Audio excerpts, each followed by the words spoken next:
Ada fenomena artis, ada fenomena elit yang memberikan dukungan politik. Bukan hanya Jokowi, tapi Anies dan para jubirnya misalnya teridentifikasi memberikan dukungan politik kepada Pram dan Rano Karno. Ya. Ini kan untuk memastikan supaya baik Pramono Anung ataupun siapa namanya Ridwan Kamil ini menang satu putaran.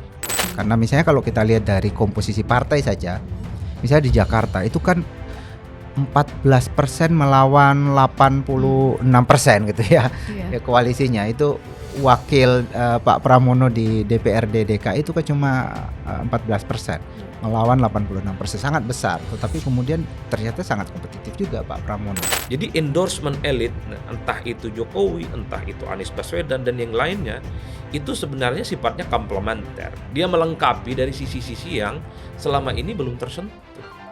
Kalau mau ditambahkan yang ketiga, mungkin belum sempat karena lagi ke luar negeri kan. Publik juga berharap, Pak Jokowi kan sudah mendukung Pak RK. Enak juga nih kalau sepanggung dengan GNPF, ya kan? 212 dan seterusnya dan seterusnya. Presiden Republik Indonesia ke-7 Joko Widodo secara terbuka memberikan dukungan terhadap pasangan Ridwan Kamil Suswono di Pilkada Jakarta. Sementara itu mantan Gubernur Jakarta Anies Baswedan memberikan dukungan terhadap paslon 03 Pramono Anung dan Rano Karno. Apakah endorsement semacam itu akan berdampak terhadap elektabilitas paslon dan dukungan siapa yang paling berdampak? Apakah Jokowi efek masih berdampak seperti pada Pilpres 2024 lalu? Untuk membahasnya, saya Yasmin Muntas mengundang pengamat politik Adi Prayitno dan Saidiman Ahmad dalam Open Minded.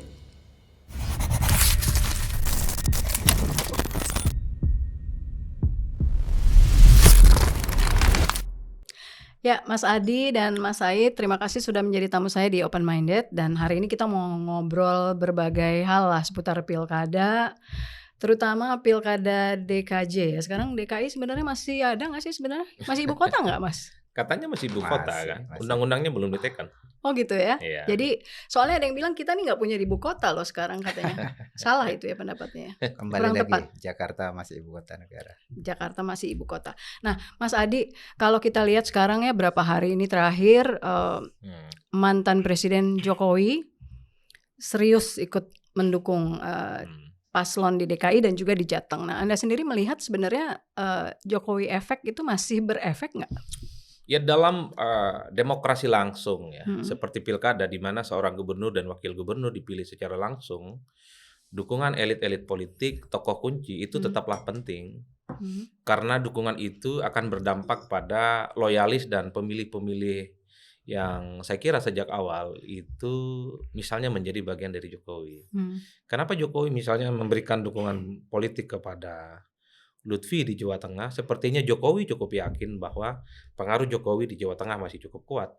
Jadi orang yang selama ini mendukung Jokowi, puas dengan Jokowi, harapan terbesarnya akan mendukung Lutfi. Begitupun dengan Jakarta, saya kira semua publik juga sudah tahu bahwa RK itu adalah orangnya Jokowi juga. Jadi tidak mengherankan kemarin misalnya Jokowi memberikan dukungan terbuka kepada Ridwan Kamil, ini menegaskan supaya Jokowi jangan lagi ditarik-tarik ke kubu yang lain. Karena misalnya kubunya Mas Pramono Anung dan Rano selalu mengatakan tidak pernah punya jarak psikologis apapun dengan Jokowi. Sepertinya dengan dukungan itu Jokowi ingin pesankan satu pesan politik bahwa Jokowi jangan tarik kemanapun, hanya dengan Ridwan Kamil memberikan dukungan politiknya. Sejauh mana misalnya dukungan politik Jokowi itu penting dan berpengaruh, yaitu tadi pastinya penting, pastinya berpengaruh. Apa pengaruhnya? Ya tentu orang yang selama ini puas dengan kinerja Jokowi di Jakarta, karena apapun Jokowi ini kan lengser dari presiden baru sebulan. Yeah. Sedikit banyak itu pasti ada yang kemudian akan mengikuti kemana arah dan sikap politik Jokowi. Cuman berapa persen persentasenya tentu harus ada survei-survei yang terukur. Kebetulan saya hari ini lagi survei untuk mengukur sejauh mana pengaruh Anies kalau memberikan dukungan politik ke calon, pengaruh Prabowo, pengaruh Jokowi, pengaruh Ahok dan seterusnya. Angka-angkanya belum muncul. Tapi 4 orang ini adalah dinilai figur-figur kunci di Jakarta yang sedikit banyak statement-statementnya, gestur politik dan dukungannya akan menjadi preferensi dari pemilih. Jadi tidak mengherankan kalau kemudian sebenarnya ketika Jokowi memberikan dukungan politik ke Ridwan Kamil, ini kan diamplifikasi sebagai bentuk dukungan total tentu dengan harapan terbesar pemilih Jokowi yang beririsan dekat dengan pemilih Prabowo Subianto yang memenangkan Pilpres di Jakarta itu terkonfirmasi hanya ke Ridwan Kamil dan Suswono dan bukan kepada yang lain. Kan itu jalan ceritanya. Ya, tapi itu bukan karena misalnya tren nanti soal survei saya ke Mas Said ya. Itu karena trennya surveinya Ridho itu emang stuck atau malah menurun gitu. Apa karena itu? Termasuk juga dengan Lutfi yang kabarnya atau kalau nggak salah di Jateng masih di bawahnya Andika kan? Ya sebenarnya kalau bicara itu mungkin juga ada tren survei yang turun, ada tren survei yang kemudian naik. Tapi kalau saya memahami semua kecenderungan pilkada, tidak hanya di Jakarta dan di Jawa Tengah, biasanya jelang-jelang akhir pencoblosan, semua calon itu mencoba untuk mengamplifikasi semua resource politik yang dimiliki untuk memastikan kemenangan. Saya kira sebelum Jokowi memberikan dukungan secara terbuka, kan sudah mulai muncul artis-artis yang dipakai oleh semua paslon. Bahkan ada komika, public figure yang jadi ketua tim pemenangan. Ini kan bagian dari untuk bagaimana mendapatkan dukungan publik yang luas. Nah belakangan juga misalnya ada kubu yang kemudian dalam berbagai kesempatan mengajak artis-artis ibu kota. Itu kan sebagai upaya untuk memaksimalkan dukungan yang ada. Oleh karena itu bagi saya sebenarnya kalau kita khusus bicara tentang Jakarta, ada kecenderungan khususnya kubu 1 dan kubu 3 kalau hanya berpikir ingin lolos di putaran kedua, modalnya sudah cukup. Sudah lolos ini barang kalau Jakarta putaran 2. Tapi yang saya tangkap sebenarnya baik 1 dan 3 ini bukan tidak mau ngomong nomor 1 ya, nomor 2 maksud saya. Karena memang di survei-survei nomor 2 ini kan tidak pernah kelihatan signifikan. Jadi 1 dan 3 saya lihat sedang berebut bagaimana mengamankan pilkada Jakarta ini 1 putaran. Itu yang saya tangkap. Semua resource, semua kepentingan, semua mesin politik itu digerakkan. Itu yang terjadi belakangan ini cukup masif dan cukup terbuka dilakukan. Jadi baliho-baliho dan billboard sudah mulai bermunculan nih 2 minggu ini. Ada fenomena artis, ada fenomena elit yang memberikan dukungan politik. Bukan hanya Jokowi, tapi Anies dan para jubirnya misalnya teridentifikasi memberikan dukungan politik kepada Pram dan Rano Karno. Ini kan untuk memastikan supaya baik Pramono Anung ataupun siapa namanya Ridwan Kamil ini menang 1 putaran. Itu yang saya tangkap. Makanya dia genjot semua. Apa yang ada, mesin politiknya sekecil apapun, yang penting jadi suara, bisa meningkat dan bisa mendapatkan suara 50% plus 1. Itu kuncinya. Oke. Ya, Mas Said, bagaimana Anda melihat dukungan itu masih berefek atau tidak? Dan apakah Anda melihat bahwa ini karena ya memang Ridho itu bisa dibilang stagnan atau malah cenderung turun gitu surveinya. Kalau SMRC sendiri terakhir ya 9 November kalau nggak salah nih, nanti tolong dikoreksi, 46% kan Pram Rano ya 46%. Terus Ridho itu 39 ya. Terus yang Darmakun 5%. Ya, sekitar itu. Jadi iya betul. Kami ada survei terakhir itu di lapangan 31 Oktober sampai 9 November. Dan hasilnya seperti tadi, Pramono Rano 46%, kemudian Ridwan Kamil Suswono 39,1%, dan yang pasangan independen sekitar 5%. Yang sebenarnya yang penting dari temuan ini adalah selain angkanya yang absolut itu, yang paling penting adalah bahwa saya kira ini kalau kami ya untuk pertama kalinya kami menemukan ada selisih yang signifikan antara suara Pramono dengan Ridwan Kamil. Kalau sebelumnya misalnya survei sebelumnya seperti yang ditemukan oleh Lembaga Survei Indonesia, itu kan secara absolut angkanya juga Pramono lebih di atas dibanding Ridwan, tetapi selisihnya di bawah margin of error. Selisihnya hampir sama, kalau nggak salah sama-sama 37 ya kalau nggak salah. Selisihnya saja di bawah margin of error. Artinya mereka berdua sama-sama kepalanya sama ya kalau nggak salah 37. Margin of errornya yang di dalam margin of. Jadi margin of error survei 1.200 itu 2,9%. Dikatakan signifikan bedanya kalau bedanya di atas 2 kali margin of error yang artinya 5,8%. Nah survei yang SMRC yang terakhir ini selisihnya sudah 6,9%.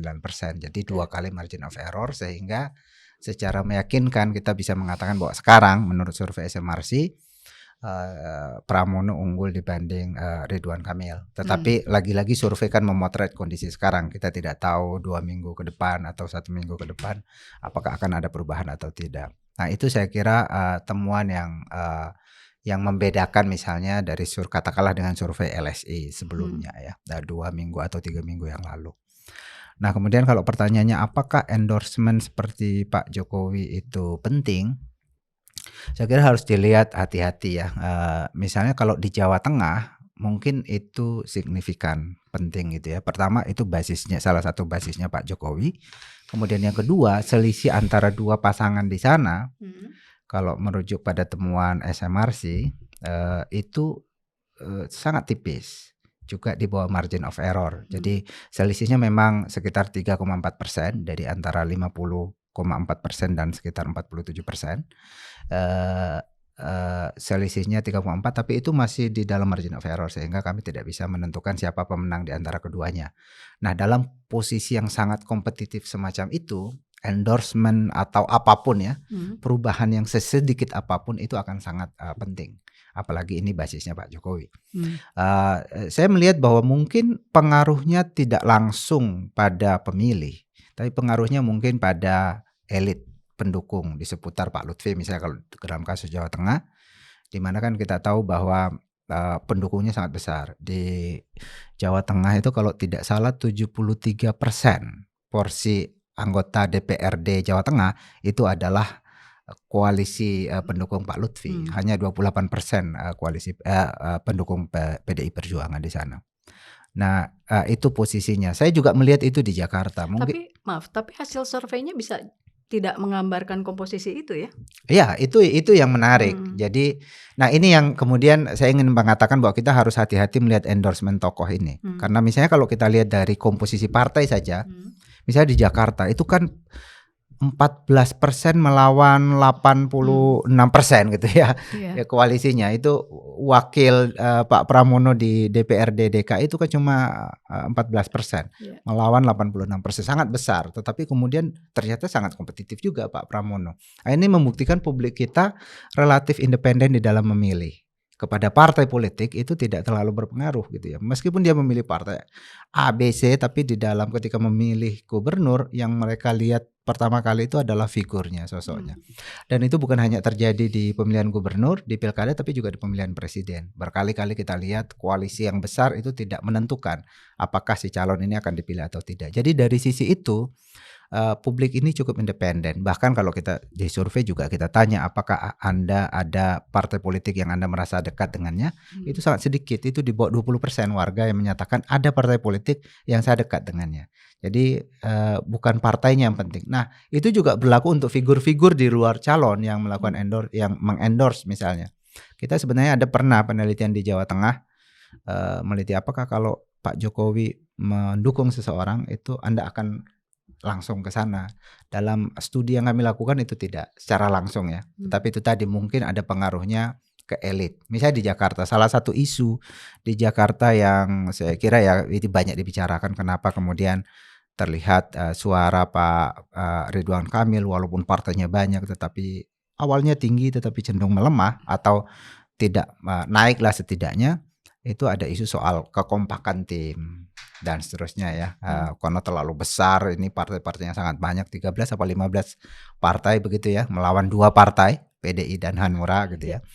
Tetapi itu membuat koordinasi menjadi sulit, apalagi misalnya ada isu bahkan ada selentingan gitu ya bahwa yang bekerja ini cuma 2 partai, PKS sama Golkar saja. Bahkan ada yang lebih ekstrim ya cuman PKS yang kerja di bawah gitu. Jadi yang lain tidak bekerja. Jadi ada persoalan koordinasi di sana. Nah, kehadiran orang tokoh seperti Jokowi atau Prabowo itu mungkin bisa membuat solid partai-partai ini. Nah, itu ya tapi langsung ke pemilih menurut saya terbatas pengaruhnya, apalagi di Jakarta. Di Jakarta kita tahu Pak Jokowi sendiri kan ini bukan basisnya Pak Jokowi. Walaupun dia pernah jadi gubernur di sini, tetapi dalam 2 kali pemilihan presiden ini Jakarta bukan basis dia. Ini lebih condong ke Pak Prabowo ketika itu. Lalu ketika Prabowo dan Jokowi bergabung, ini lagi-lagi bukan basis Prabowo walaupun menang ya, tapi kan selisihnya sangat kecil gitu ya.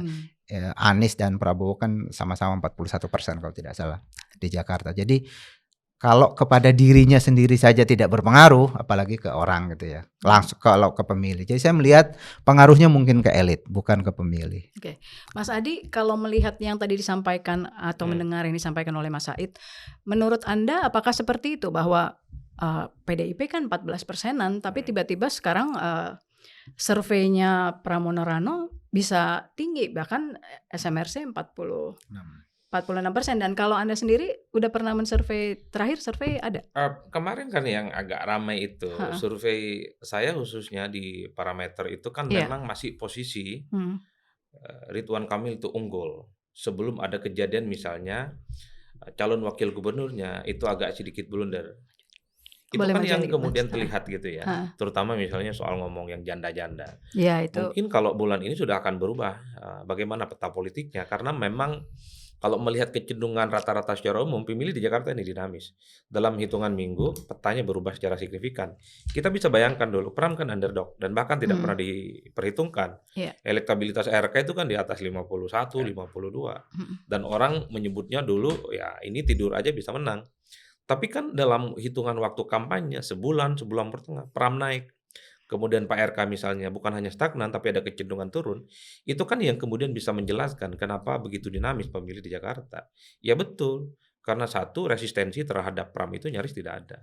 Berbeda dengan Pak RK yang kanan kiri misalnya selalu banyak kritik dan bahkan calon wakilnya itu dalam banyak hal kan menjadi beban ya secara politik. Ada statement-statement yang bikin blunder juga. Nah kan yang itu tadi yang sebut, kemudian. Nah kalau ada survei yang terbaru khususnya November sampai ya mungkin jelang pencoblosan ini akan berubah dinamikanya. Nah dan kebetulan mungkin SMRI sudah merilis kemarin di November dan itu perubahannya cukup signifikan. Itu artinya memang migrasi pemilih, dinamika pemilih itu cenderung bisa berubah dalam waktu yang cukup singkat. Itu satu. Nah yang kedua, ini saya kira memang sudah menjadi fenomena biasa di politik kita yang disebut dengan split ticket voting itu. Bahwa pemilih partai itu belum tentu dia iman politiknya tegak lurus dengan pilihan partainya. Bukan hanya di Pilpres tapi juga di Pilkada. Dan kita juga tahu bahwa di Pilkada itu bukan seberapa banyak didukung oleh partai, tapi seberapa kuat figur yang kemudian diusung. Per hari ini kalau kita bicara tentang Pilkada Jakarta, Jawa Tengah dan pilkada-pilkada yang lain, yang paling menonjol itu memang faktor figurnya. Jadi RK Suswono apakah layak jual atau tidak? Dharma Pangrekun apakah layak jual atau tidak? Kemudian Pramono Anung dan Rano Karno layak jual atau tidak? Jadi preferensi publik itu pada calon bukan pada endorser. Preferensi calon itu pada siapa sebenarnya calon yang dinilai punya visi rasional, sering berkunjung ke mereka dan menyapa hatinya terkait dengan persoalan-persoalan yang mereka hadapi. Itu. Jadi endorsement elit, nah, entah itu Jokowi, entah itu Anies Baswedan dan yang lainnya, itu sebenarnya sifatnya komplementer. Dia melengkapi dari sisi-sisi yang selama ini belum tersentuh. Dan itu yang sepertinya terjadi. Saya kira RK sudah punya ceruk pemilih. Suswono juga punya ceruk pemilih, Dharma Pangrekun juga iya sekitar 6% atau 5%. Begitupun dengan Pramono Anung, ceruk pemilihnya dari mana-mana. Dulu kan hanya kesannya pemilih Pram dan Rano ini dari PDIP dan Hanura. Tapi belakangan ini karena memang elektabilitasnya naik, dari berbagai penjuru justru muncul dukungan politiknya. Bahkan mungkin juga dari partai-partai yang tergabung dalam Kimplas. Ini yang saya kira memang betapa pemilih kita itu tidak bisa disimplifikasi. Kalau dukungan partainya menang, kemudian dia akan menangkan pertarungan. Itu tidak ada. Di Pilpres sudah terjadi. Jokowi 2014 partainya sedikit tapi menang Pilpres. Begitupun Ganjar Pranowo dulu di Jawa Tengah hanya diusung oleh partai yang sangat kecil, PDIP, underdog, pendatang baru, tapi dia bisa mengalahkan Bibit Waluyo, mantan gubernur bahkan petahana yang pernah juga diusung oleh PDIP. Nah, per hari ini itu terjadi di Jakarta. Pram yang cuma diusung oleh PDIP dan Hanura. Ya rasa-rasanya memang tidak terlampau melihat seberapa besar dukungan partainya. Tidak terlampau melihat seberapa besar di-endorse oleh elit. Tapi lebih kepada bagaimana personifikasi Rano, kemudian Pram, ini kemudian meyakinkan pemilih di bawah. Jadi intinya memang walaupun ada endorsement, tetap figur si paslon sendiri itu juga Betul. memegang peranan gitu ya. Jadi memang figur seperti Pak Jokowi ini kan kalau Saidiman menyebutnya hanya berpengaruh pada elit. Iya satu sisi, tapi kan kita juga tidak bisa menutup mata sedikit banyak warga Jakarta ada juga yang suka dengan Jokowi. Entah persentasenya kecil ataupun sedang ataupun besar itu lain hal. Karena kan dalam demokrasi langsung itu nggak mungkin ada angka 10 tanpa ada angka 1. Kehadiran Jokowi kan di situ diharapkan supaya suaranya Pak RK dan Pak Suswono tentu diharapkan semakin menambah sedikit demi sedikit supaya suaranya Pak RK di Jakarta ini naik lah. Kan kira-kira begitu. Cuman memang agak sedikit dikhawatirkan itu kalau terjunnya itu di wilayah yang bukan basis. Khawatir resistensi ke Pak Jokowi itu bukan positif, tapi akan memberikan dampak yang tidak signifikan. Kan begitu jalan ceritanya. Nah, ada pendapat yang seperti itu kan Mas. Maksudnya gini, endorsement Jokowi untuk di Pilgub DKI itu ada dua sisi gitu. Ada bisa bikin anak abah menjadi militan dukung Pramono Rano, ada asumsi seperti itu. Dan juga bikin misalnya Ahoker itu malah jadi kebelah gitu. Karena bagaimanapun pemilih Ahok adalah dulunya adalah pemilih Jokowi gitu. Nah, Anda sendiri melihat ada potensi seperti itu nggak? Ya kalau di atas kertas potensi itu ada. Dan kalau melihat kecenderungan sebenarnya pemilih kita juga tidak terlampau ideologis. Ada yang ideologis tapi kan jumlah persentasenya nggak banyak. Nah yang ingin saya katakan adalah satu hal. Bicara anak abah misalnya. Kalau dulu bicara anak abah itu terutama terkait dengan Pilkada 2017 pasti adalah mesin politik PKS dan mesin politik Gerindra. Karena Anies hanya diusung oleh dua partai ini. Bicara anak abah Pilpres 2024 tentu mesin politik PKS, mesin politik Nasdem dan mesin politik PKB. Nah per hari ini orang melihat anak abah itu siapa? Para jubirnya yang mendukung Pram. Bukan orang yang kritis terhadap pemerintah atau pendukung-pendukung atau pemilih Anies Tidak bisa dan disebut Ganjar juga. yang opos lah terhadap pemerintah, akhirnya berkumpul semua dilabelin sebagai anak abah gitu. Per hari ini yang sangat teridentifikasi sebagai anak abah adalah jubir-jubirnya Anies yang ada di kubunya Pram dan Rano Karno. Nah, pertanyaannya adalah apakah para jubir ini mampu memaksimalkan mesin politik yang dimiliki oleh Anies atau tidak? Setelah Anies bisa jalan misalnya dengan PKS, setelah Anies tidak dengan FPI, setelah Anies misalnya tidak dengan GNPF 212 dan seterusnya. Karena apapun FPI, GNPF, PKS itu kan anak abah juga. Nah itu yang saya sebut seberapa pengaruh anak abah itu maka sangat tergantung nanti bagaimana Anies menginstruksikan dukungan politiknya melalui jubir untuk memaksimalkan mesin-mesin yang sudah terjaring baik di Pilpres 2024 ataupun di 2017. Karena PKS juga ngeklaim saya juga anak abah katanya. GNPF juga ngeklaim saya juga anak abah kan. Jadi semua pada akhirnya jadi anak abah. Bukannya mantan anak abah gitu. Ada yang mantan ada. Tapi satu hal begini. Tapi yang menarik itu kalau muncul belakangan ini soal Ahoker dan abah ini kan ada titik temu di Pilpres 2024. Jadi Ahoker dan anak abah. Ahoker ini apapun PDIP lah ya. Anak abah ini adalah bagian dari Anies Baswedan yang merasa diperlakukan tidak adil di Pilpres 2024. Jadi melampaui itu semua, orang yang anti dengan kekuasaan, mereka yang kecewa dengan Pilpres 2024 kumpul berada di kubunya nomor 3. Kan itu simplifikasinya. Apakah itu betul atau tidak? Ya tentu waktulah yang akan menjawab. Tapi dengan kata lain, Mas Adi itu masih bilang bahwa ini sebatas masih di jubir-jubirnya, belum tentu ke bawah gitu. Kurang lebih kayak gitu. Betul. Ya. Nah itu yang ingin saya tambahkan. Jadi endorsement tokoh seperti Pak Jokowi dan kalau betul Anies dukung Pramono, jadi dukungannya itu bukan hanya lewat jubir, bukan hanya sebatas omongan, tapi datangi itu basis-basis yang mereka punya. Yakinkan bahwa mereka seperti Pak Jokowi adalah Ridwan Kamil. Yakinkan Anies itu kepada para pemilihnya bahwa Anies itu kepada Pram dan Rano. Itu jauh lebih nendang ketimbang hanya misalnya pamer foto atau melalui jubirnya. Sorry to say, jubir itu bukan Anies. Daya tonjok magnetnya juga tidak sekuat Anies. Tapi kalau Anies kampanye terbuka bilang dukung Pak Pram dan Rano, itu saya kira efeknya besar. Masalahnya mungkin nggak Anies Baswedan mau melakukan itu seperti yang dilakukan oleh mantan Presiden Jokowi gitu kan. Dan itu yang saya tunggu. Siapa tahu dalam hari ke depan ini ada peristiwa luar biasa, tiba-tiba Ahok dan Anies sepanggung, misalnya kampanye bersama, itu kan menarik di politik kita. Seperti halnya dulu misalnya kita tidak pernah membayangkan Pak Jokowi dan Pak Prabowo bisa berkoalisi. Dan di kubu yang lain misalnya ada yang mengatakan menarik juga nih kalau Pak Jokowi kampanye itu di situ adalah pentolan-pentolan 212 dan seterusnya. Ini politik kita, Pak. Jadi saya melihat ya pemilih kita itu memang seadanya, pikirannya pendek-pendek. Jadi peristiwa lampau itu seakan-akan hilang dalam waktu sekejap. Jadi kalau per hari ini anak Abah dan Ahoker itu mesra, ini fenomena biasa. Oke, Mas, bagaimana pendapat Anda soal itu bahwa Anies tuh harusnya kalau memang mendukung, karena kan gini. Jadi kalau misalnya Jokowi menyatakan secara terbuka dukungannya terhadap RK, terhadap Ridho, dan di Jateng juga sudah menyatakan dukungan terhadap paslon Lutfi Taci Yassin. Nah, menurut Anda Anies juga harus seperti itu?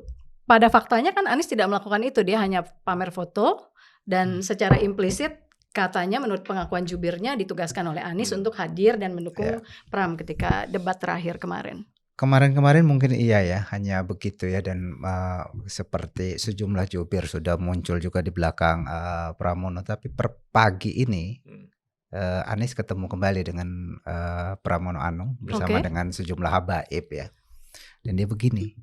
Itu mungkin lebih eksplisit. Ada berita hari ini pagi ini. Jadi Pramono datang. Saya bangun kesiangan makan pagi di sana di Lebak Bulus. So dekat dari kamu berarti mestinya kamu lebih tahu. 5 menit itu dari rumah. Oke, tetapi saya mungkin agak mungkin berbeda atau bagaimana. Tapi saya melihat bahwa fenomena anak Abah atau Anisiers dan Ahokers ini saya kira sesuatu yang cukup real di Jakarta ya. Dan kita mungkin dulu orang menyatakan bahwa Ahokers dan pendukung Jokowi itu identik. Tetapi kalau saya ikuti itu ada pemisahan sebenarnya, persimpangan jalan antara Ahokers dan pendukung Jokowi. Itu dimulai ketika Ahok masuk penjara. Itu di sana ada kekecewaan sejumlah pendukung Ahok yang itu muncul di berbagai daerah kan. Demonstrasi itu agak mulai berbeda tuh dengan pendukung Jokowi, dan memuncak di pemilu 2024 kemarin ketika kemudian Jokowi tidak mendukung calon PDI Perjuangan, Ahok kemudian menarik diri, benar-benar berpisah gitu. Jadi kekecewaan itu sebenarnya sudah muncul. Nah, apalagi sekarang ini saya kira sudah mengelompok. Memang Ahok itu memang punya pendukungnya sendiri, terutama di Jakarta. Di dalam survei-survei awal ketika belum ditetapkan pasangan calon, itu Ahok selalu nomor 2 lah, atau kompetitif dengan Anies di Jakarta, terutama di Jakarta. Itu artinya di tingkat bawah, di level bawah itu cukup banyak gitu. Dan itu berkumpul di memang di Pramono Anung. Itu yang menyebabkan misalnya di survei ketika belum ditetapkan Pramono Anung sebagai calon dari PDI Perjuangan, itu kan angkanya masih di bawah 2%, di bawah 5%, kecil sekali, hampir tidak terdeteksi di dalam survei. Tapi kemudian ketika PDI Perjuangan menetapkan dia, itu angkanya langsung naik 28,4% di minggu kedua September kemarin. Itu, dan ini masih dominasi Ahokers gitu ya. Tetapi kemudian ketika muncul tanda-tanda bahwa Anies melalui penampilan juru bicara, diawali dengan penampilan juru bicaranya, juga ada pertemuan Anies dengan Pramono dan Bang Dul ya, ketika baru ditetapkan gitu di jalan ya, mereka lagi jogging. Car Free Day itu ya. Car Free Day, katanya tidak sengaja ketemu ya. Menurut tapi Anda itu by design? Tapi mana mungkin itu tidak sengaja ketemu di. Pasti udah WA-WA-an itu. Bro, di mana bro? Jadi tanda-tanda itu dimunculkan oleh Anies sebetulnya dari awal, sehingga pelan-pelan pendukung Anies, kalau kita di dalam survei kan kita selalu potret itu, mereka yang memilih Anies kemarin itu kemana suaranya, itu pelan-pelan masuk ke Pramono Anung dan sekarang sudah dominan. Sebelum pertemuan tadi pagi dengan Aniesnya begini ya, ini sebelum eksplisit lah kira-kira. Kemudian bukan hanya Anies ternyata yang kemudian pendukung Anies yang berpindah ke Pramono, tetapi juga pendukung partai-partai yang selama ini mendukung Anies. Katakanlah yang paling utama adalah PKS bahkan. Kita menemukan sekarang pendukung PKS di Jakarta itu terbelah. Ini sesuatu yang luar biasa. Kita tahu bahwa PKS ini kan sangat solid biasanya kan. Di Jawa Barat misalnya, walaupun Deddy Mulyadi itu sangat tinggi, tetapi khusus untuk pendukung PKS itu 80% itu ke Saihu gitu, backup Saihu. Tapi di Jakarta itu terbelah. Padahal ada Suswono di sana.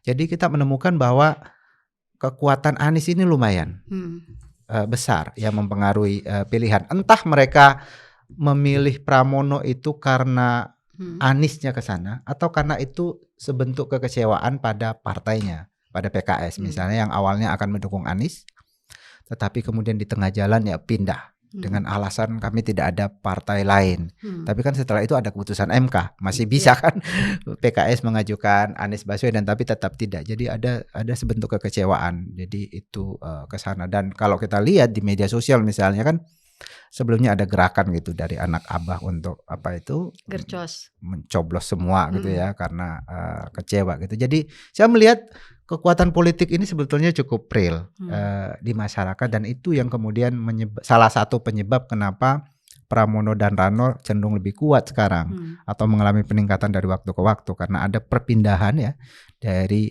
kelompok pemilih Anies. Yang kata ya ini juga menarik Jakarta. Kalau kita lihat dari aspek sosiologis sebetulnya ini agak beda nih karakter sosiologisnya dengan pendukung PDI Perjuangan. Yang kita tahu Pramono dan Rano kan sama-sama PDI Perjuangan. PDI Perjuangan kita tahu ya partai nasionalis, abangan gitu ya. Sementara Anies ini pendukungnya terutama PKS itu adalah kelompok Islam, bukan hanya Islam tapi Islam yang lebih modernis. Kalau kita pakai kategori itu ada Islam tradisionalis, ada Islam modernis. Ini Islam modernis dan basisnya misalnya kalau dari sisi wilayah Jakarta Timur, Jakarta Selatan. Dan itu bukan hanya sekarang, sejak zaman Masyumi dua wilayah ini wilayahnya kelompok Islam lah kira-kira. Sekarang di survei sekarang Jakarta Timur itu sudah relatif bisa diraih juga oleh Pramono Rano. Ini mengejutkan ya. Calon yang didukung oleh partai kebangsaan, partai abangan itu bisa menang di Jakarta Timur itu menarik. Itu basisnya PKS ya. Itu basisnya PKS, basisnya Anies. Jadi faktor Anies di sana saya kira yang kemudian menjadi kunci kenapa basis PKS itu bisa pindah. Jadi nanti saya ke Mas Adi. Jadi menurut Mas Said, militansi pendukung Anies itu terbangun karena Aniesnya, bukan karena semata-mata sebagai bentuk perlawanan karena ini Jokowi dukung Ridho nih. Jadi ya udah kita sebagai yang berseberangan quote and quote pilih ini supaya ya sebagai bentuk seperti itu militansinya timbul. Ada pertemuan berbagai macam kepentingan tentu saja. Yang pertama kelompok Anies ini bagaimanapun Anies ini kan simbol tokoh perubahan gitu ya. Tokoh yang mewakili kelompok oposisi lah sampai sekarang ya. Oposisi terhadap Jokowi, oposisi terhadap Prabowo sekarang katakanlah gitu ya. Jadi ada aspek perlawanan itu. Jadi masyarakat yang tidak puas dengan kinerja Pak Jokowi, yang kritis terhadap Pak Jokowi itu ditampung oleh Anies. Itu satu sisi. Ya ketemu gitu. Ketika Pak Jokowi muncul itu menjadi perlawanan ke sana. Tetapi ada juga kondisi objektif yang tidak fair menurut mereka. Bagaimana tokoh di Jakarta yang sangat populer, yang di dalam survei itu selalu nomor 1, Pak Anies Baswedan itu kok tidak ada partai yang mendukung. Bahkan partai pendukungnya semula juga mendukung orang lain gitu. Itu secara objektif itu membuat orang kecewa. Kan mestinya partai politik itu artinya kan part gitu ya. Parti gitu ya, itu mestinya dia menjadi kanal yang menyuarakan suara kelompok-kelompok masyarakat. Kecewa terhadap partai atau kecewa dengan kondisi yang semuanya pengen supaya menjegal Anies.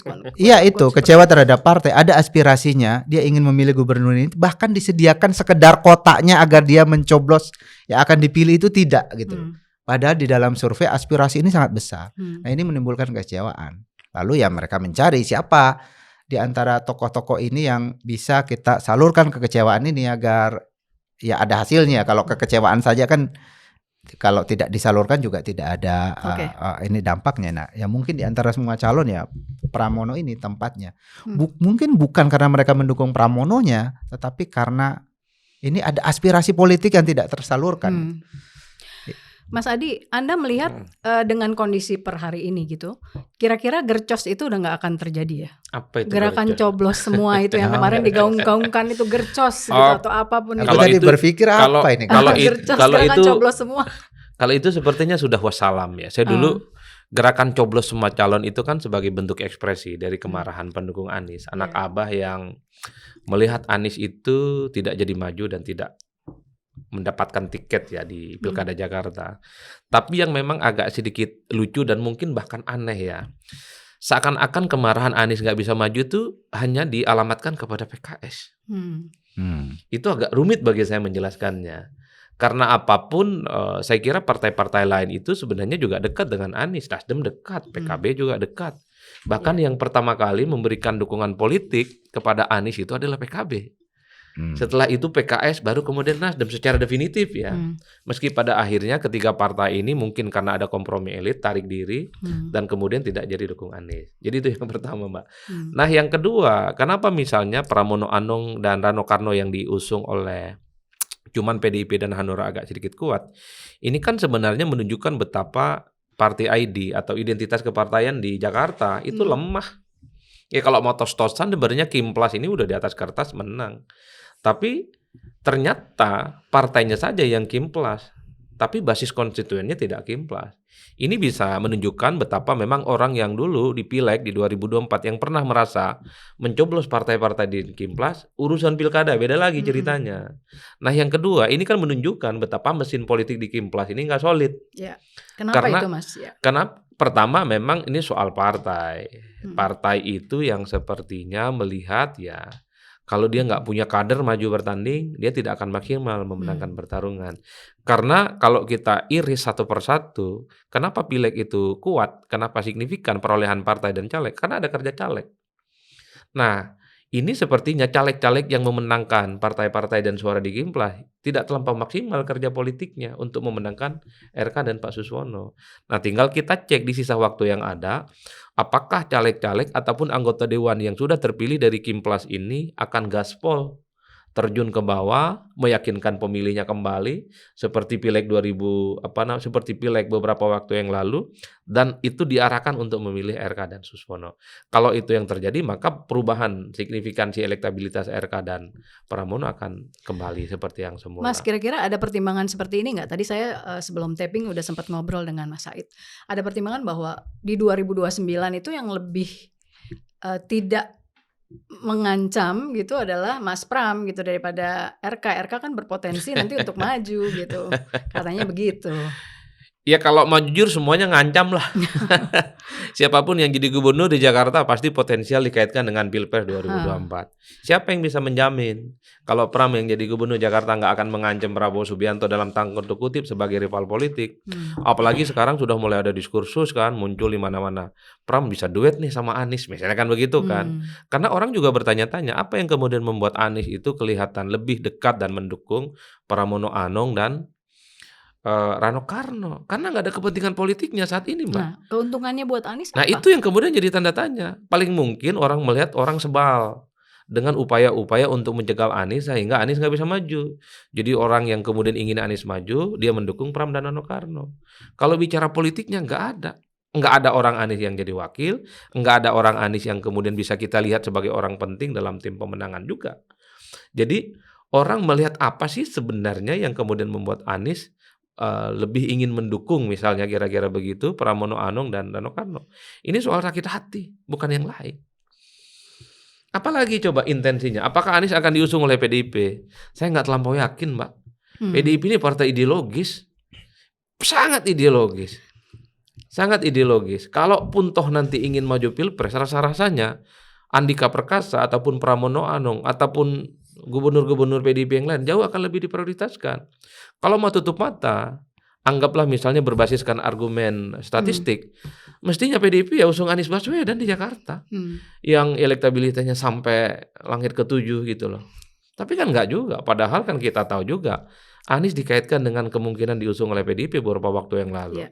Tapi kan pernyataan Megawati dan Ahok bilang, nggak ngerti PDIP tuh kalau ada orang yang bilang Anies akan diusung oleh PDIP.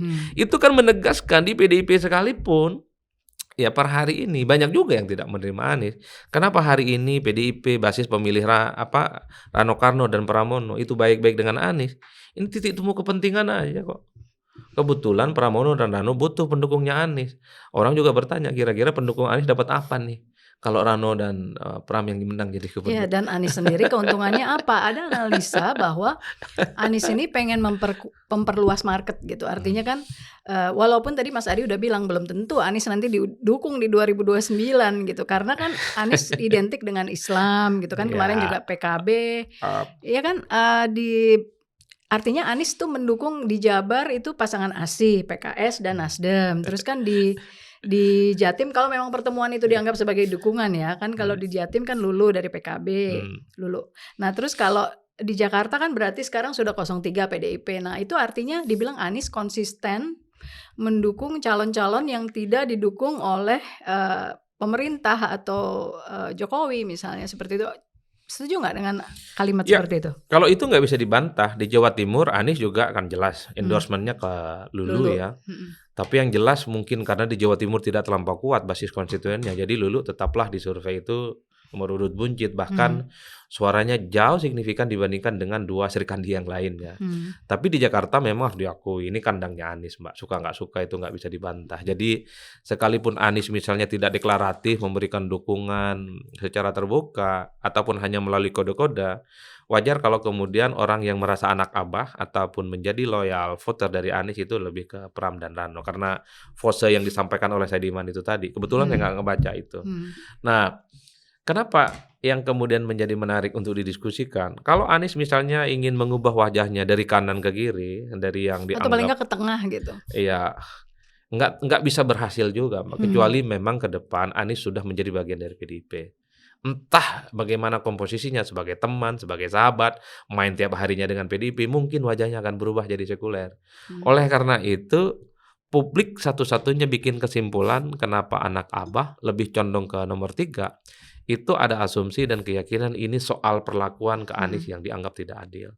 Di Pilpres misalnya dianggap tidak adil ke Ganjar dan ke Anies. Di Pilkada Anies dia halang-halangi dengan kekuatan besar dengan yang namanya Kimplas. Itu yang sepertinya. Karena kalau kita tracking intensi kepentingan politiknya, nggak ada postur yang masuk untuk Anies dan para pendukungnya. Iya. Oke, kalau Anda sendiri menilai gimana sebenarnya apa sih manfaat buat Anies mengendorse 03 kalau memang sekarang per hari ini sudah terang-terangan ngasih jari 3 ya?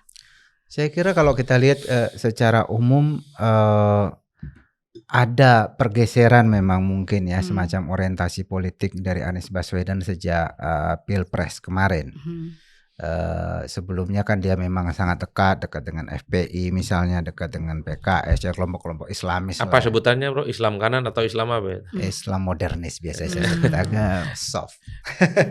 Bukan apa-apa fundamental apa segala macam gitu. Ya, sebutan-sebutan lain. Kelompok Islam politik kalau di dalam teori dalam ilmu politik ya, mereka disebutnya Islam politik. Islam politik itu artinya Islam yang orientasinya politik. Ada kan Islam yang orientasinya ibadah dan seterusnya. Kayak Mas Adi ini orientasinya ibadah gitu. Sufi gitu ya. Tapi ada yang politik ya. Nah kelompok-kelompok Islam politik di Indonesia menurut data yang ada, kelompok Islam yang punya pandangan politik semacam itu jumlahnya sebenarnya hanya sekitar 30-an% yang punya orientasi politik Islam gitu ya. Nah, ini basis yang kuat, penting, tetapi tidak cukup untuk menjadikan seseorang menjadi presiden kan di Indonesia.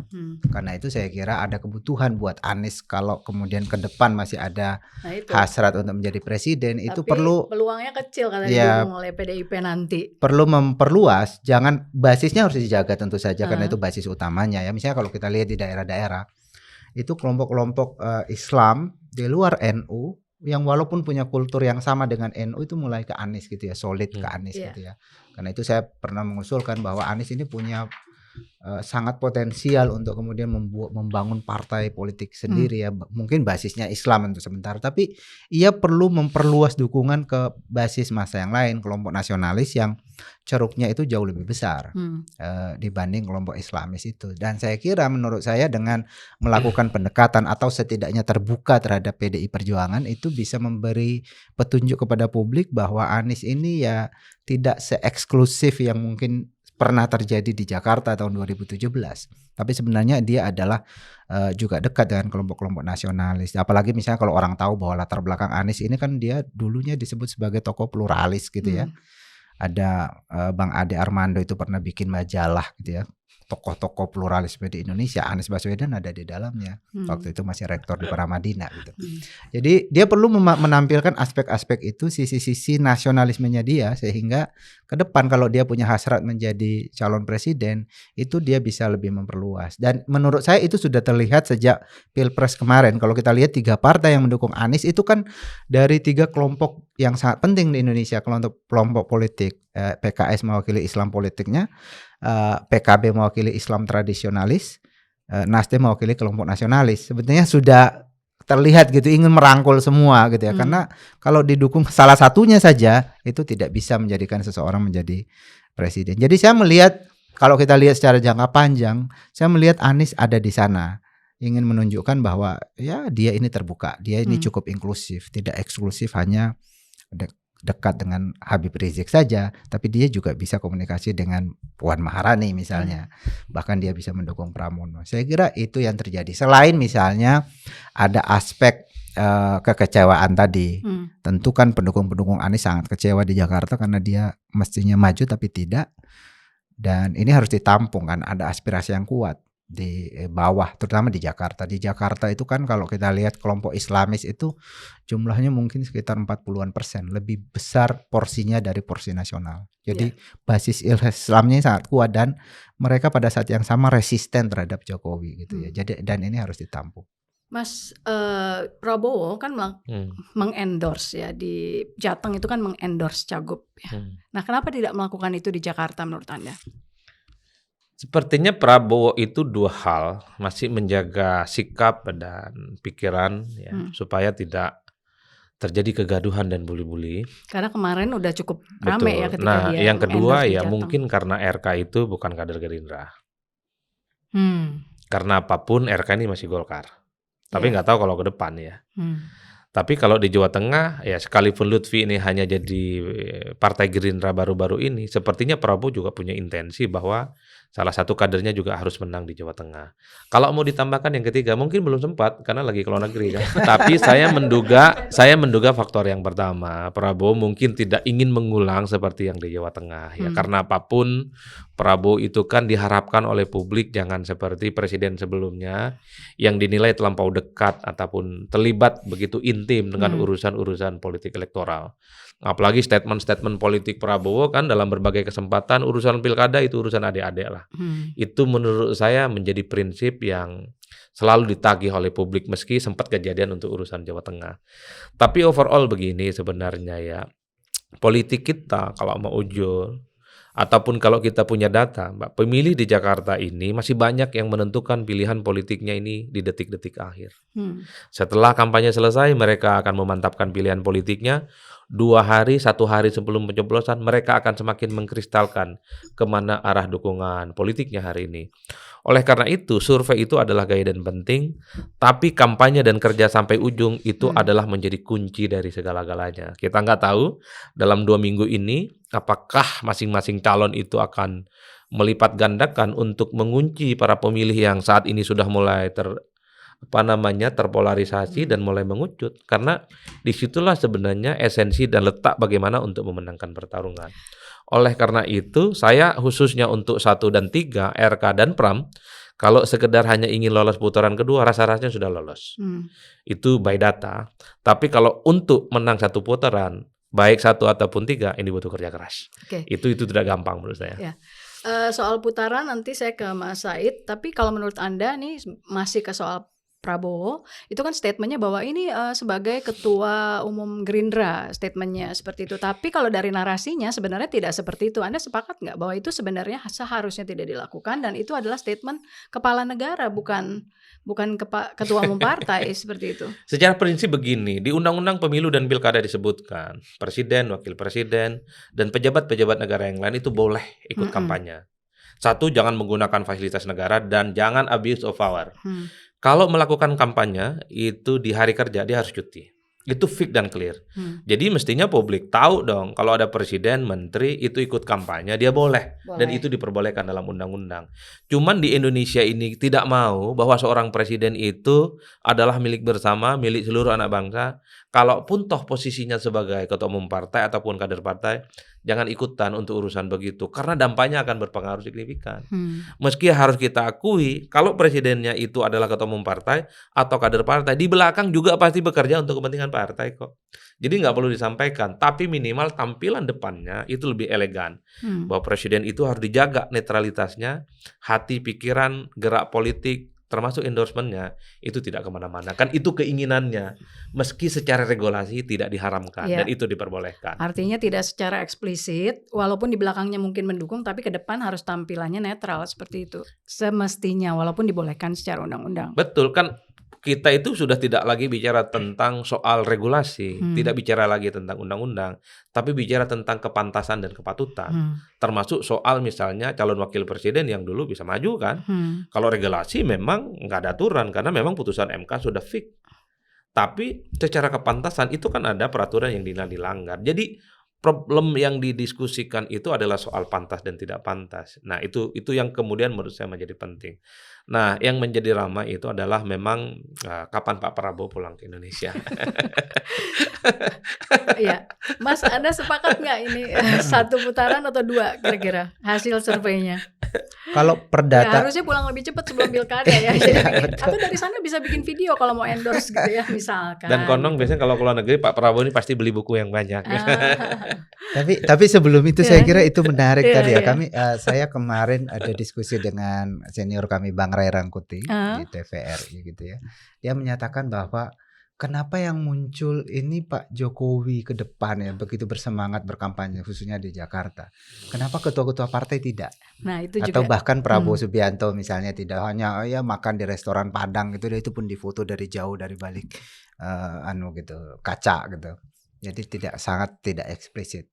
Nah, menurut dia apakah jangan-jangan ini terjadi karena keputusan untuk mengusung calon-calon ini sebenarnya ini lebih dominan keputusan presiden waktu itu. Ya, Pak Jokowi waktu itu yang masih punya kekuasaan gitu ya. Partai-partai mana berani ya melawan Pak Jokowi ketika itu, punya kekuasaan yang sangat besar gitu. Jadi ini jangan-jangan ini keputusan untuk katakan mendukung Ridwan Kamil yang seharusnya maju di Jawa Barat, di sana dia kemungkinan besar menang gitu, tapi ke Jakarta ini sebenarnya bukan keputusan partai. Ini lebih banyak didorong oleh intervensi ya, katakan dalam tanda kutip dari kekuasaan ketika itu, sehingga ya mereka ya ini sebenarnya bukan calon saya gitu. Saya tidak ikut. Bahkan tadi dikatakan ya beberapa ketua partai bahkan ketemu dengan Pramono gitu ya dan menyatakan dukungan ke sana. Juga ada sejumlah elit kan yang datang ke Pramono dan seterusnya dari partai-partai pendukung Pak RK gitu. Jadi menurut saya itu bagus juga dilihat karena kan penetapan calon ini terjadi di masa Pak Jokowi. Betul. Pilkadanya di masa Pak Prabowo gitu. Jangan-jangan ada aspirasi yang tidak ketemu. Jadi sekarang kalau bisa dibilang bahwa Pak Jokowi itu ingin ya apa yang sudah diputuskan di masa lalu bisa jadi kenyataan gitu, goal lah. Jadi bagi gitu. Kubunya RK dan Pak Suswono, statementnya Bro Saidiman ini provokatif. Tapi soal 1 putaran, kalau perdata sekarang di Jakarta itu tidak menunjukkan itu. Kita tidak tahu apakah akan 1 putaran atau tidak, walaupun ada potensi. Karena kan dari 46% ke 50% ya sedikit lagi lah. Masih 4% lagi, tapi juga kalau perdata sekarang tidak sampai tuh. Kalau kita baca hasil SMRC secara positif untuk Pramono Anung paling tinggi dia angkanya sebenarnya sekitar 49%. Jadi nggak sampai 50% lebih juga gitu. Jadi kita tidak bisa mengatakan itu. Tetapi kalau kita lihat dari tren itu memang ada penguatan dari waktu ke waktu ke Pak Pramono Rano gitu ya. Bahkan kalau kita ukur dalam 2 bulan, dalam 2 bulan terakhir ada peningkatan sekitar 17% Pramono Rano. Sementara ada penurunan sekitar 12% pada Ridho gitu ya. Itu dari sisi tren. Kemudian dari sisi potensi juga kalau kita lihat bukan hanya elektabilitas ya, tapi akseptabilitas publik. Di survei kami menemukan bahwa tingkat penerimaan publik tertinggi itu pada Rano Karno. Selain dia populer juga sangat diterima publik. Jadi dia dikenal 90%. Diterima atau likability-nya itu 92%. Jadi hampir 100% dari yang tahu Rano itu suka. Sementara misalnya bandingkan dengan juga Pramono sekarang baru dikenal 55% memang. Tetapi tingkat kedisukaannya juga tinggi 77%. Itu bahkan lebih tinggi dari Ridwan Kamil yang sudah dikenal 91% tapi likability-nya itu 74%. Jadi aspek penerimaan publik ini penting untuk melihat ke depan. Kalau itu berhasil, kalau tidak ada isu misalnya tadi isu keselip lidah misalnya menyebut soal apa itu nabi pengangguran dan seterusnya. Kalau tidak ada peristiwa-peristiwa semacam itu, likabilitas ini bisa dipertahankan. Dan kalau tingkat popularitas naik itu ya saya kira bisa menambah suara. Kemudian aspek ketiga ya selain misalnya aspek endorsement dari Ahok dan Anies ya saya kira itu penting. Aspek selanjutnya adalah menurut saya aspek sosiologis masyarakat Jakarta. Ini kan semua calon tidak ada yang incumbent sehingga publik tidak bisa menilai siapa yang rekam jejaknya lebih baik dibanding yang lain di Jakarta. Tidak pernah ada yang menjadi gubernur. Karena itu aspek sosiologis seperti misalnya latar belakang etnis itu menjadi penting. Atau potensial menjadi penting. Di Jakarta ini etnisitas tertinggi itu adalah Jawa sekitar 33% atau 34%. Kemudian Betawi 28%, baru Sunda 14-15% gitu ya. Dan saya melihat bahwa dua etnis terbesar itu diwakili atau direpresentasikan oleh pasangan Pramono Rano. Bahkan kita lihat di dalam survei memang sudah lebih banyak ke sana. Kelompok yang beretnis Jawa, beretnis Betawi itu lebih banyak pada pasangan ini. Jadi dari sisi ceruk berdasarkan aspek sosiologis itu porsi untuk Pramono Rano itu lebih kuat. Nah, saya ingin mengatakan bahwa kalau pertanyaannya apakah akan terjadi satu putaran, belum ada jaminan akan terjadi satu putaran. Tetapi kalaupun itu terjadi, menurut saya Pramono Rano ini lebih potensial menjadi pemenang di satu putaran itu kalau itu terjadi. Mas, tadi Anda menyebut-nyebut Jokowi, berarti dan Anies dan Ahok. Berarti kalau bisa saya simpulkan nggak, misalnya efek Jokowi dibandingkan Anies dan Ahok itu ya lebih besar Anies dan Ahok terhadap di Pilkada DKI, betul nggak? Seperti itu bisa disimpulin seperti itu? Menurut saya iya ya. Kalau kita bicara normal, tidak ada intervensi bansos, tidak ada intervensi intimidasi misalnya sampai ke bawah gitu ya dan seterusnya. Kalau secara normal masyarakat ditanya, menurut saya Ahok dan Anies itu lebih kuat. Kenapa? Karena kedua-duanya ini adalah mantan gubernur Jakarta yang dianggap berjasa gitu ya. Pak Jokowi juga tentu mantan gubernur tapi periodenya kan sangat pendek. Dan kemudian waktu itu kan juga bersama Pak Ahok gitu ya. Tapi secara keseluruhan Pak Jokowi itu resistensinya kuat di Jakarta. Kenapa resistensinya kuat di Jakarta? Ini basisnya Anies. Resistensinya kuat memang ke pemerintahan Pak Jokowi. Yang kedua, masyarakat Jakarta ini masyarakat yang cukup rasional, yang terdidik. Jadi di data BPS itu sekitar 68% warga Jakarta itu berpendidikan atau lulusan SLTA ke atas. Kemudian juga relatif lebih muda gitu ya. Kelompok 40 tahun ke bawah itu sekitar 65%. Jadi ini sangat kritis karena itu aspek-aspek tadi kepatutan dan seterusnya itu termakan untuk warga Jakarta. Nah, kalau ada sekarang beberapa peristiwa terakhir, setidaknya dua tahun terakhir kan ada persoalan pada Pak Jokowi kan, ada isu-isu orang demo karena dia dan seterusnya, ada isu perpanjangan masa jabatan 3 periode, semuanya kan itu mengarah ke Pak Jokowi. Kemudian itu tidak terjadi, ada isu dinasti politik, dan sekarang ada isu cawe-cawe dan seterusnya. Menurut saya untuk warga Jakarta yang kritis itu mempengaruhi, itu bisa menurunkan kredibilitas seorang seperti Pak Jokowi. Ya, Mas, berkaitan dengan Pak Jokowi yang disampaikan oleh Mas Said, sebenarnya kalau kita ngomong mesin partai yang tadi kurang all out lah ya mendukung. Nah, dengan dukungan Pak Jokowi kepada Ridho itu kira-kira akan membuat mesin partai jadi bergerak lagi nggak? Atau kayaknya karena udah mantan kayaknya nggak bakalan didengar gitu? Ya, kalau kita mau jujur mestinya bisa. Jadi setelah ada dukungan terbuka dari Pak Jokowi ke Ridho misalnya, mestinya mesin-mesin partai itu kelihatan mulai maksimal melakukan kerja-kerja politik. Tapi beberapa hari setelah omongan itu kita juga belum melihat secara signifikan partai-partai ini. Ya baru bermunculan misalnya kawan-kawan dari partai tertentu seperti PKS dan Gerindra khususnya, mulai ada spanduk, ada baliho gitu ya, yang ada foto-foto caleg mereka yang memasang foto Ridho. Nah sebenarnya kalau mau jujur, endorsement Prabowo itu jauh lebih ditunggu sebenarnya oleh Ridho. Karena apapun posisi Prabowo itu adalah sebagai Presiden Republik Indonesia yang setiap statement-statement dan gestur tubuhnya itu pastinya akan didengarkan oleh Kimplas. Makanya itu yang kemudian menjadi pertanyaan kan, kapan beliau pulang kan? Kalau kemudian pulang ketemu lagi dengan RK, sepertinya itu akan diamplifikasi sebagai bentuk dukungan yang akan semakin maksimal. Tapi secara prinsip terlepas dari dukungan dan endorsement ya, saya masih meyakini bahwa preferensi politik pemilih di Jakarta itu masih cukup kuat sejauh mana figur itu menjual dirinya, sejauh mana para figur itu meyakinkan bahwa mereka itu akan memberikan yang terbaik untuk Jakarta. Masih ada waktu tersisa beberapa kali, karena kalau tidak salah satu fatsun politik di negara kita termasuk di Jakarta tikungan akhir itu akan menjadi penentu dari segala-galanya. Nah, di tikungan akhir ini semua instrumen akan digunakan, semua kekuatan politik akan dimasifkan, semua mesin-mesin politik akan dikanalisasi, tentu untuk memastikan menang, terutama menang satu putaran. Dan Anda berharap Anies sama Ahok bisa turun dukung Pram Rano gitu ya, kalau memang mereka mendukung gitu artinya. Iya, bukan saya yang berharap, publik kan ingin kalau memang betul Pak Anies itu mendukung Pram dan Rano, alangkah lebih mantapnya kalau dukungannya itu bukan hanya lewat jubir, bukan hanya pose 3 jari, tapi kalau jalan bareng sama Ahok, kampanye bareng sama Ahok, itu akan menjadi kunci betapa ini terjadi islah politik ya antara Ahok dan anak Abah. Itu kan omongan orang di medsos, omongan-omongan orang di lini masa yang kemudian hampir tiap hari kita tunggu.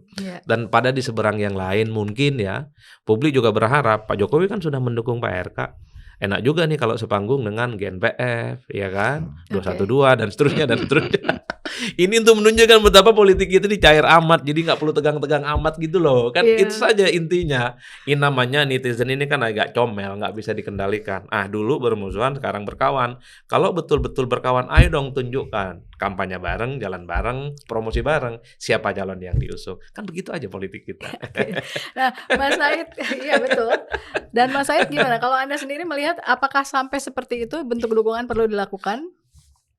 Ya, tentu bisa saja itu dilakukan dalam kampanye akbar ya. Tetapi untuk masyarakat Jakarta yang paling penting adalah datang langsung ya. Biasanya kampanye-kampanye mengumpulkan massa itu, yang dikumpulkan itu sebetulnya adalah massa-massa yang sudah mendukung. Jadi sebenarnya tidak nambah gitu ya. Tapi kalau misalnya datang belusukan ke kampung-kampung, ada pergerakan relawan sampai ke rumah-rumah, saya kira itu yang paling penting. Itu katanya nanti pas kampanye akbar, ya ada istilahnya kampanye akbar kan, diharapkan akbar. tokoh-tokoh itu pada turun gitu Bisa mendukung juga, paslon masing-masing yang didukung seperti itu. Bisa juga.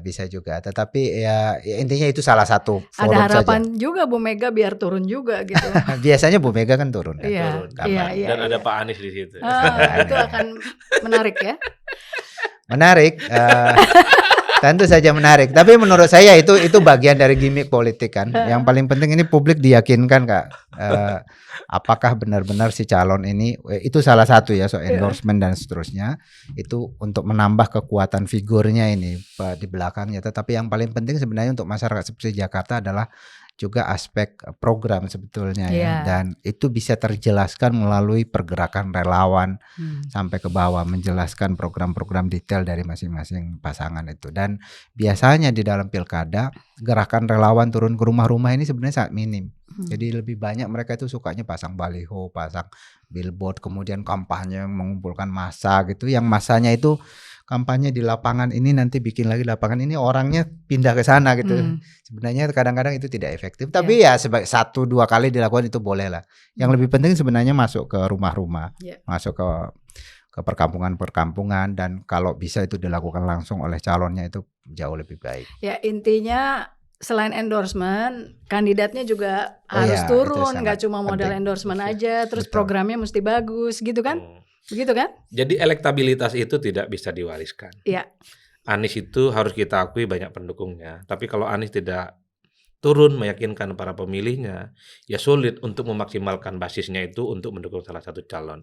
Apapun judulnya, Ahok juga kuat karena dinilai punya kinerja yang bagus, tapi kalau Ahok juga tidak melakukan kampanye-kampanye di basis-basis dan di kantong-kantong pemilihnya, itu tentu tidak bisa diharapkan secara maksimal.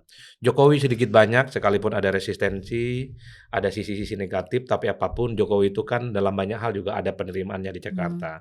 Meski mungkin tidak sekuat nama-nama kunci yang lain. Tapi kan kalau kita melihat Jokowi secara umum kan juga melihat wajah PSI. Di Jakarta PSI kan suaranya signifikan, punya basis dan punya konstituen. Apakah dengan dukungan Pak Jokowi kepada RK, jadi PSI ini akan semakin melipat gandakan gerakan politiknya. Karena apapun PSI bisa kuat karena tentu karena faktor Pak Jokowi kan. Paling Jokowi hari ini adalah PSI. Jadi tegak lurus. Bahkan fotonya kan ada Mas Ketua Umum PSI dan ada Pak Jokowi. Kan itu yang paling bisa dilihat dari efek nyata dari Pak Jokowi turun di Jakarta. Tapi overall yang ingin saya katakan adalah pemilih di Jakarta itu masih banyak yang menentukan pilihan politiknya sehari, 2 hari, dan saat pencoblosan. Oke. Jadi kampanye ini harus sampai akhir, kampanye harus sampai ujung. Terima kasih Mas Adi Prayitno dan juga Mas Saidiman Ahmad sudah menjadi tamu saya di Open Minded. Dan Sobat DN, jangan lupa untuk menyaksikan program menarik lainnya di Diskursus Network. Saya Yasmin Untas, pamit dulu. Assalamualaikum warahmatullahi wabarakatuh.